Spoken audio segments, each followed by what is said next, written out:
নেতাজি সুভাষচন্দ্র বসু, যার জন্য ভারতবর্ষের স্বাধীনতা অনিবার্য রূপ ধারণ করেছিল। নেতাজি না থাকলে হয়তো আমাদের দেশের স্বাধীনতা পেতে আরও বেশ কিছুটা দিন অপেক্ষা করতে হতো।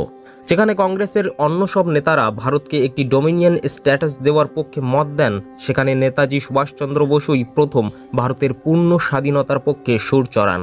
তিনিই বলেছিলেন, স্বাধীনতা কেউ দেয় না, ছিনিয়ে নিতে হয়। নেতাজির সাক্ষাৎ পাওয়ার সৌভাগ্য না হলেও তার পৈতৃক বাড়িটিতে একবার ঘুরে আসার সৌভাগ্য আমাদের হতেই পারে। তাই আজ চলে এলাম কলকাতার ভবানীপুরের 38/2 এলগিন রোডের নেতাজি ভবনে। যে কোনো মেট্রো স্টেশন থেকে মেট্রোতে করে নেতাজি ভবনে পৌঁছানো যায়। রবীন্দ্র সদন এবং নেতাজি ভবন মেট্রো স্টেশনের মাঝেই অবস্থিত নেতাজি ভবন তথা নেতাজির বাড়ি। সুভাষচন্দ্র 1897 খ্রিস্টাব্দের 23শে জানুয়ারি ব্রিটিশ ভারতের অন্তর্গত বাংলা প্রদেশের উড়িষ্যা বিভাগের কটকে বিখ্যাত কায়স্থ পরিবারে জন্মগ্রহণ করেন। সুভাষচন্দ্র বসু ছিলেন তার পিতামাতার 14 সন্তানের মধ্যে নবম তথা ষষ্ঠ পুত্র। সুভাষ কটকে জন্মালেও তার পৈতৃক বাড়ি কিন্তু ছিল বর্তমান দক্ষিণ 24 পরগনার কোদালিয়া গ্রামে, যেটি এখন সুভাষ গ্রাম নামে পরিচিত। এলগিন রোডের এই বাড়িটি সুভাষের পিতা জানকীনাথ বসু তৈরি করেছিলেন। বাড়িটির আশেপাশে এখন অনেকগুলি বহুতল বাড়ি উঠেছে, যা সে সময় কিছুই ছিল না।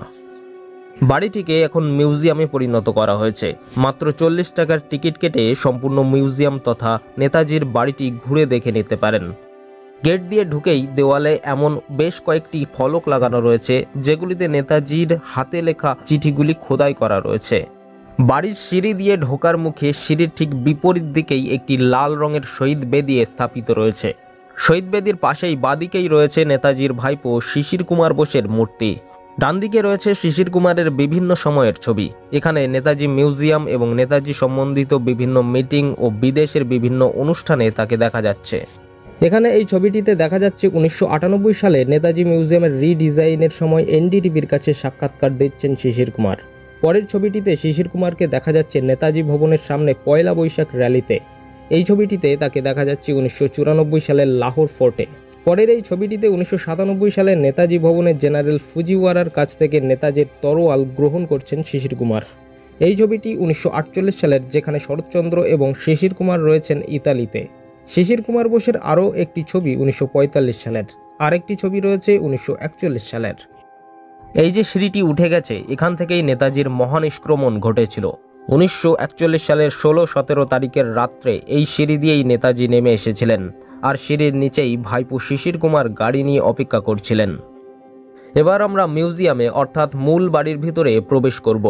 সিঁড়ি দিয়ে বাড়ির ভিতরে অর্থাৎ মিউজিয়ামে প্রবেশ করার মুখেই মিউজিয়ামের নির্দেশিকা দেওয়া রয়েছে।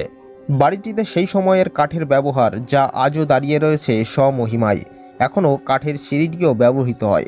মিউজিয়ামের ভিতরে ক্যামেরা করা অ্যালাউড নয়। মিউজিয়ামে প্রবেশ করে নেতাজি শরৎচন্দ্র শিশির কুমারের বেডরুম এবং অন্যান্য সমস্ত ঘরগুলি রয়েছে। রয়েছে নেতাজির অফিসও, যেখানে তিনি বাইরে থেকে আসা বিভিন্ন লোকদের সাথে দেখা করতেন।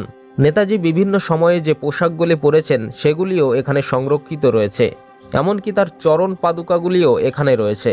তার ব্যবহৃত প্রতীকী তরোয়াল এবং বিভিন্ন সময়ের সব তথ্যগুলি তুলে ধরা হয়েছে। রয়েছে নেতাজির নিজের হাতে মাকে লেখা চিঠিগুলি।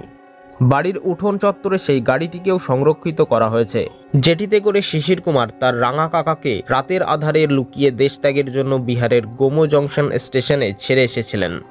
নেতাজি ভবনের পিছন দিকে নেতাজি প্যাভিলিয়ন নামে একটি চাতাল তৈরি করা হয়েছে। এখানে হয়তো বিভিন্ন সময়ে নেতাজি সম্বন্ধিত নানান অনুষ্ঠান করা হয়ে থাকে। নেতাজি ভবন শুধুমাত্র মিউজিয়াম নয়, এটা একটি গবেষণার স্থানও বটে। এখানে প্রায়ই বিভিন্ন শিক্ষা প্রতিষ্ঠান থেকে শিক্ষক শিক্ষিকারা তাদের স্টুডেন্টদেরকে নিয়ে আসেন নেতাজি সম্বন্ধিত বিভিন্ন তথ্য ও ইতিহাস নিয়ে গবেষণা করার জন্য। আমরা যেদিন এখানে এসেছিলাম সেদিনও কোনো একটি শিক্ষা প্রতিষ্ঠান থেকে শিক্ষক শিক্ষিকারা তাদের স্টুডেন্টদেরকে নিয়ে এসেছিলেন নেতাজি ভবন পরিদর্শন করানোর জন্য। নেতাজি ভবনে আসা বেশ সহজ, তাই একদিন সময় করে নেতাজির বাসভবন তথা ঐতিহাসিক বাড়িটিতে অবশ্যই ঘুরে আসুন।